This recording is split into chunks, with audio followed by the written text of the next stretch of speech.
Hello, everyone. My guest today is Bruce Buchanan. He's the co-founder, CEO, and chairperson of Rokt. Founded in 2012, the company makes e-commerce smarter, faster, and better. Bruce, you ready to take us to the top? Ready to go, Nathan. I tell you what, you are in a hot space. E-commerce plus marketing. Help us understand what you're doing for customers. So I started this business 8 years ago, and our objective is to make e-commerce smarter, faster, and better.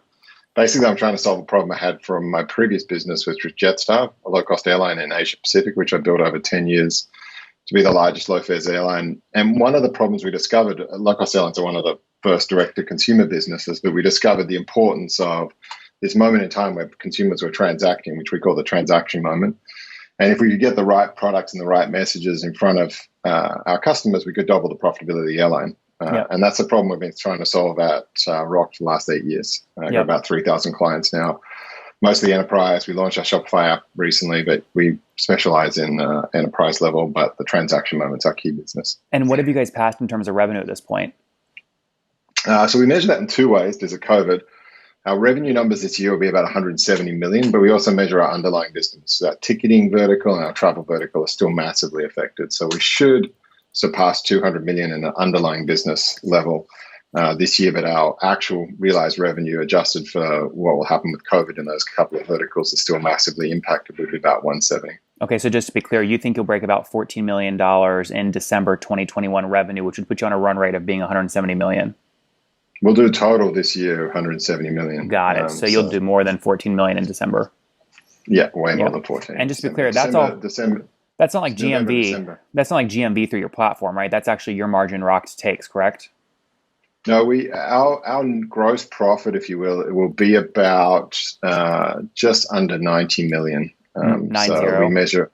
It's a slightly different way we measure it, but yeah, if you looked at it on a gross profit or gross contribution level, it's about 90 million. So explain that to folks. I mean, I think what you're building is the future of e-commerce sales. Those of you that haven't used Rokt, it's basically like, let's say you go on Shopify and you check out, I'm going to make this up, a flower pot. The flower pot company at the end of the checkout process might then sell you fertilizer because the fertilizer brand pays Rokt to put the fertilizer upsell at the end of that transaction moment. And so what you're saying, Bruce, I believe is like, what is that 170 million number? Is that GMV through the platform, or what does that mean?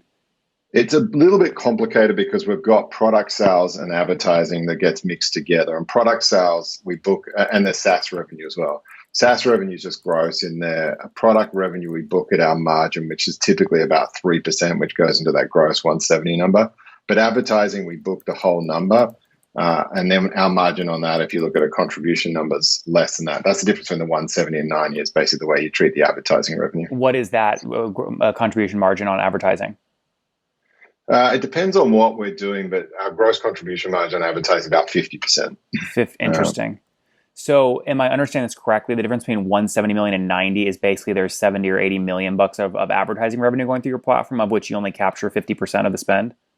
That's the amount that we pass on to our e-commerce partners, effectively the delta between those two numbers. So if you look at gross profit, so if we're selling product, they keep obviously around 97% of all of the revenue, and so we don't book the gross product sales. But when we're talking about advertising, we book the gross revenue and we clear the transaction. So Disney's trying to acquire customers on our platform. They might spend X million dollars. We clear that with 1,000 different e-commerce partners or whatever that ad clears. And then the core part of our business is unlike a typical advertising value ecosystem where, and this is slightly different from product and marketing, which are the other two sides of our business. But on the advertising side, we are a closed wall garden, similar to like a Google. And so we clear everything and we deal directly with the advertiser, directly with the e-commerce company, primarily because we're dealing with sensitive data. And in a world, in the last few years, that's only become even more important that we keep that very secure for our clients. So since you own the marketplace, if Disney pays you $10 million and they say, go put it through your platform, you'll basically effectively spend $5 million through the platform on ads, keep $5 million as revenue for using the Rokt technology. Yeah, they're all JVs. I mean, the way the economics work on the advertising is they're contracts like JVs where we pass 50%. It's a transparent relationship. We then wear all the costs, which is about 43 cents in the dollar. So 50 cents goes to the partner. They see exactly what's happening. We're very transparent. we spend about 43 cents on technology and hosting and sales and commission and management of the platform and data costs and all sorts of weird, wonderful things.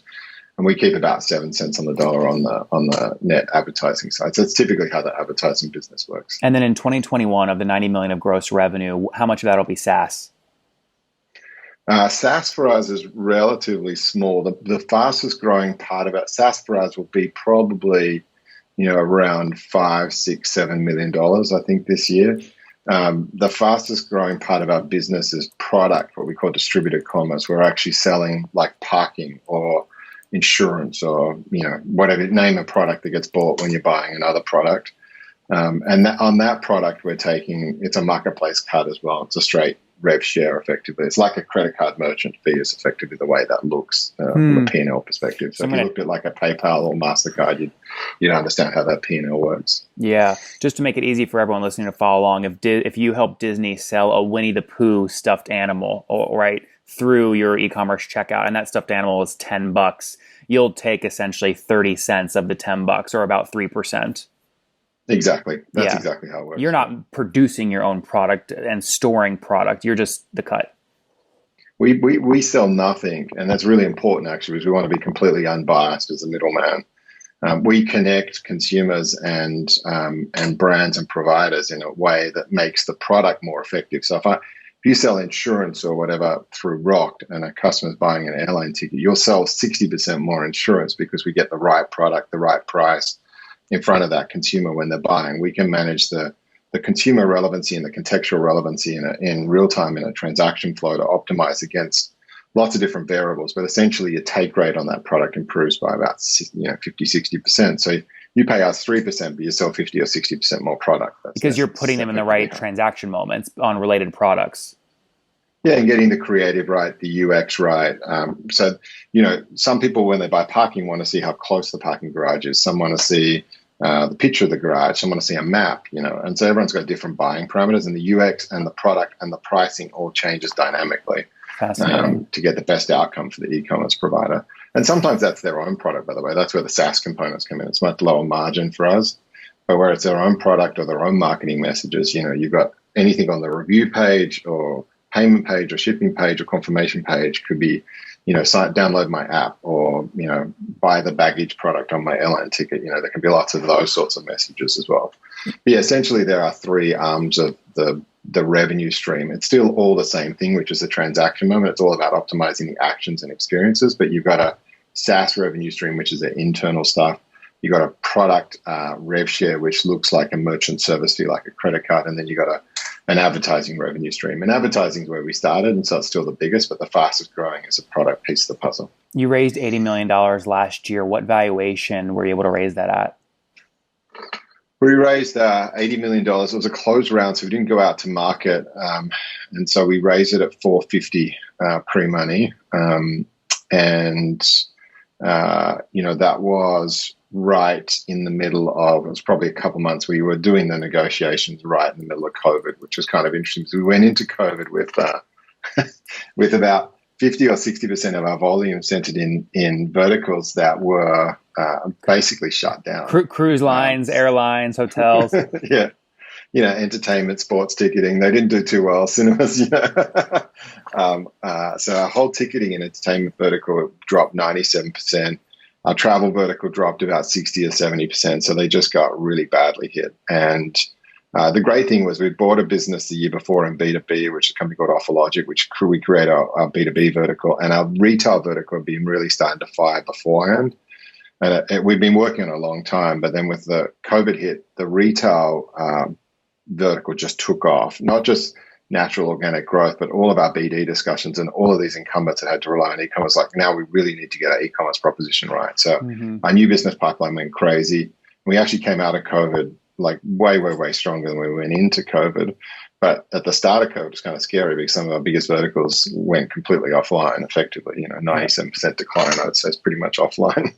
What can we try and capture that for a second? So you're going to do 170 million this year. What did you finish 2020 at? We finished 2020 just shy of 100 on actual basis, but it would have been about 135, 140 if you'd adjusted it for COVID. And the margin on a gross margin basis, gross profit? It's about 55% if you adjust it all through, something in that sort of range. Okay, if you look so at it, like 65 million, 70 million. About 55 million in gross profit last year. Yeah. 55 or just under 100. Interesting. And then take me back the year before before that, right? So when you finished 2019 before COVID hit. So we finished the year before without any COVID impacts, and we finished right just above 100. So what was interesting was our investors, despite the COVID impact, they could see that the business was growing in an underlying basis really, really fast. And so the valuation lifted, I think, about 65% over about 9 months.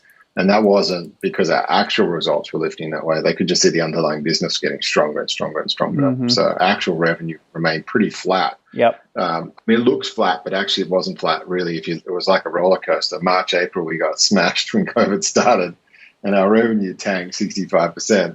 And then we came back with this, retail and all these other businesses really were growing fast. And so we finished the year really strong.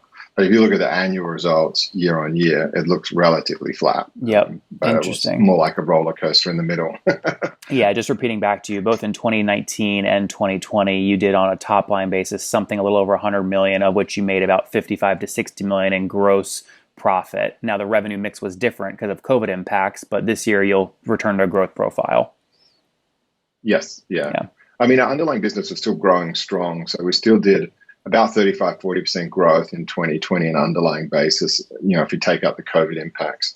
And this year we'll do the same. We'll go from that 140, late 140 million to about 200 million underlying basis. So, the growth still very strong. And that's why you can look at it at a net level and say, okay, you go from 100 to 170 and the growth's amazing. But actually that overstates this year's growth and understates last year's growth if you don't adjust for it. So, yep. But the underlying business tends to grow at about 40% every year, and it's pretty steady. How are you growing? Where are you finding new customers? Lots of different areas. So some of it's new verticals like the retail and B2B stuff that we just talked about. So they've been two really good successes for us. We're also expanding geographically. So our Japanese business is starting to really take off. We're in 16 countries now, so that's been good. We also only a few months ago launched our first SMB product, which is a Shopify app, which gives them a really slimmed down version of our product, just gives them the advertising product and the confirmation page this time. But we're going to roll out a few more versions of that over the next sort of 6 to 12 months and expand it beyond Shopify. So client type is another one, vertical, geography, and product is the other one. So as we get into distributed commerce and we start selling more product, we go further up into the ecosystem, we start handling more of the volume of the e-commerce or more value of the e-commerce transaction through our platform, we also drive more revenue. If Disney writes you a $10 million check, I was going to say, if Disney writes you a $10 million check to put your advertising product or your product, is it required they have a SaaS license as well? No, they can pick and choose, and lots of customers use different products and expand. So we have lots of organic growth, about 40% growth, about 20% every year comes from existing customers growing into new products and just growing their footprint with us. So there's a bit of a combination of both, but there's no requirement. You can come in and use whatever you want. We sort of have our philosophy commercially is play the long game, deliver lots of value. Don't try and lock in clients with complicated contracts. It just slows down the sales cycle and try and make it really easy for them to get up to speed. And does that 20% expansion more than make up for gross revenue churn? So your net dollar retention is over 100? It depends which way you look at it. But on the way that we find is most important is our e-commerce clients. So what we call the supply side of our business. So when we're powering those actual transaction side, our revenue churn on a gross level for those is low single digits. So we are net negative churn, if you will, on our e-commerce clients. But on our advertising or product sale clients, it's a bit more fickle. Like, whatever product's being sold and whatever, it's sort of like Google AdWords or Amazon sponsored product listings. People are coming in and out with different deals all the time. And so the movement in that marketplace month to month looks quite high. On an annual or biannual basis, it's fairly steady, but you get a lot of movement by different seasons and months and that sort of stuff. But we don't tend to think of that as churn. And it's more the marketplace dynamics of who wants to acquire more customers this month and who's trying to launch a new product and who's got a big push into some product sales. It's really important based on a long basis. It's probably about neutral, but we tend to focus on the e-commerce side, which is a net negative churn for us. You've got 80 million in fresh powder. Name a company you'd love to go acquire. I don't think I'd say it here. I mean, you can look at the pattern that we've done before. There's not too many businesses that actually in our space. So, what I'd say is if you look at the businesses that focus on the transaction moment, and we're sort of we're an abstraction layer or a widget or an API to rule all the other widgets, in a way to make them smarter to get into the e-commerce mode, into the e-commerce environment or that transaction moment. There's not a lot of other companies that specialize in that space, and there's no one really working in that area. So we have to really hunt hard to find businesses that are relevant to what we do. So, for instance, we've looked at all the optimization players. They're just not relevant because they don't really focus on that transaction moment. They're more upper.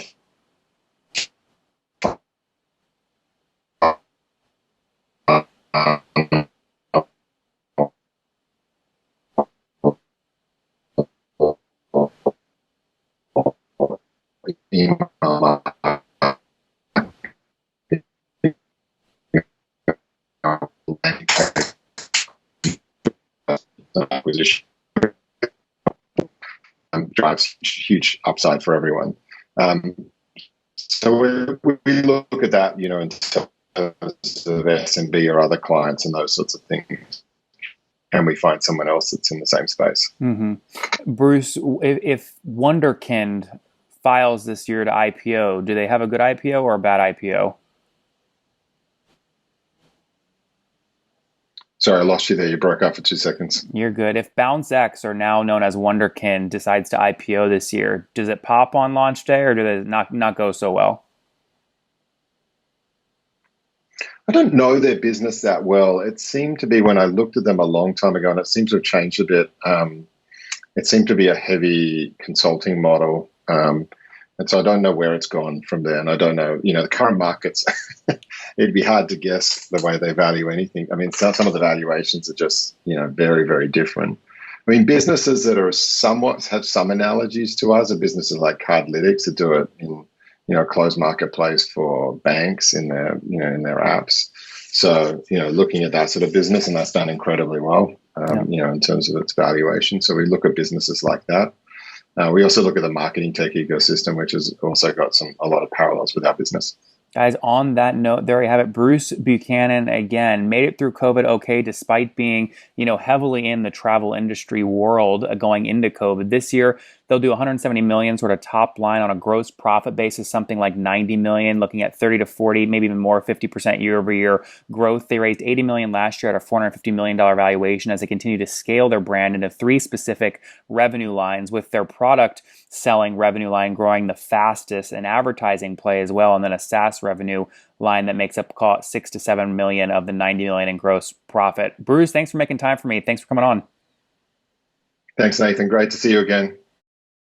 One more thing before you go. We have a brand new show every Thursday at 1 p.m. Central. It's called Shark Tank for SaaS. We call it Deal or Bust. One founder comes on, 3 hungry buyers, they try and do a deal live, and the founder shares back-end dashboards, their expenses, their revenue, ARPU, CAC, LTV, you name it, they share it. And the buyers try and make a deal live. It is fun to watch every Thursday, 1 p.m. Central. Additionally, remember, these recorded founder interviews go live. We release them here on YouTube every day at 2 p.m. Central. To make sure you don't miss any of that, make sure you click the subscribe button below here on YouTube, the big red button, and then click the little bell notification to make sure you get notifications when we do go live. I wouldn't want you to miss breaking news in the SaaS world, whether it's an acquisition, a big fundraise, a big sale, a big profitability statement, or something else. I don't want you to miss it. Additionally, if you want to take this conversation deeper and further, we have by far the largest private Slack community for B2B SaaS founders. You want to get in there. We've probably talked about your tool if you're running a company, or your firm if you're investing. You can go in there and quickly search and see what people are saying. Sign up for that at nathanlatka.com/Slack. In the meantime, I'm hanging out with you here on YouTube. I'll be in the comments for the next 30 minutes. Feel free to let me know what you thought about this episode. And if you enjoyed it, click the thumbs up. We get a lot of haters that are mad at how aggressive I am on these shows, but I do it so that we can all learn. We have to counter those people. We got to push them away. Click the thumbs up below to counter them, and know that I appreciate your guys' support. All right, I'll be in the comments. See ya.